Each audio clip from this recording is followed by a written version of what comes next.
However, the global postal industry, and indeed every facet of human life, has continued to evolve, thus requiring the Nigerian postal industry to rise to the demands of existing realities. As a result, there is a need to ensure that legislation for the sector is reflective of the times we are in. Consequently, this bill proposes an expansion of the current objectives of NIPOST to cover implementation of a national postal policy encouraging local and foreign investment in the postal industry, protection of rights and interests of service providers in the sector, provision of postal services to areas and towns that were erstwhile not sustainable, promoting small and medium enterprises in the sector while engendering innovation, integration, and inclusion in keeping up with current trends. The bill also provides for the unbundling of NIPOST by splitting the roles of the Nigerian Postal Service, as referred to as the Public Postal Operator, PPO, whose responsibility shall be the provision of universal postal services in Nigeria. As we are aware, there are several existing helpline numbers for emergency situations in Nigeria. In Lagos, for example, the police, ambulance, fire service, LASMA, CAI, LASEMA, among others, have different numbers for reporting emergency cases. There are also helpline numbers for reporting women abuse, domestic violence, and child abuse, amongst others across the country. The NCDC has also used 6232 during this COVID-19 pandemic.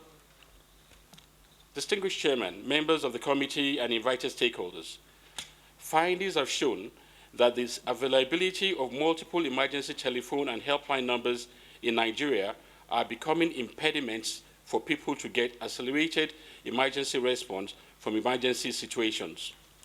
This is because a lot of people often find it difficult to decipher which of the numbers to put a call through to among an array of emergency helpline numbers available to them.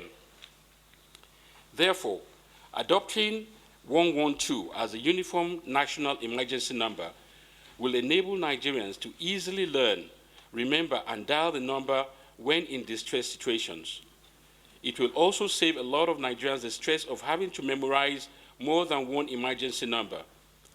The use of 112 as a national emergency number will create easy and seamless access for Nigerians, including those in remote areas, to use the toll-free numbers to seek help in times of emergency and distress.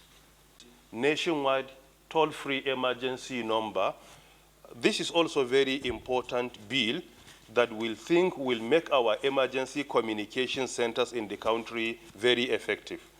Looking at the challenges we have in the country with regards to security, throughout last year, we spent the whole year trying to activate our emergency communication centers all over the country. Our plan is to have a minimum of one emergency communication center in each state, and that will be in collaboration with other stakeholders that will use it, like police, fire service, and many more. So far, 23 are operationals. And we do hope before the end of this year, 9 more are going to be operational. So we are going to have a minimum of 32 centers operational within this year, and we plan that the remaining will be completed in the first quarter of 2022. So by implication, in each and every state in the Federation, we do hope that by the first quarter of 2022, we have one active emergency communication center that will coordinate all the activities of that state. This is another aspect that we plead with the National Assembly to consider including the emergency communication centers in the bill, because the structures are already there.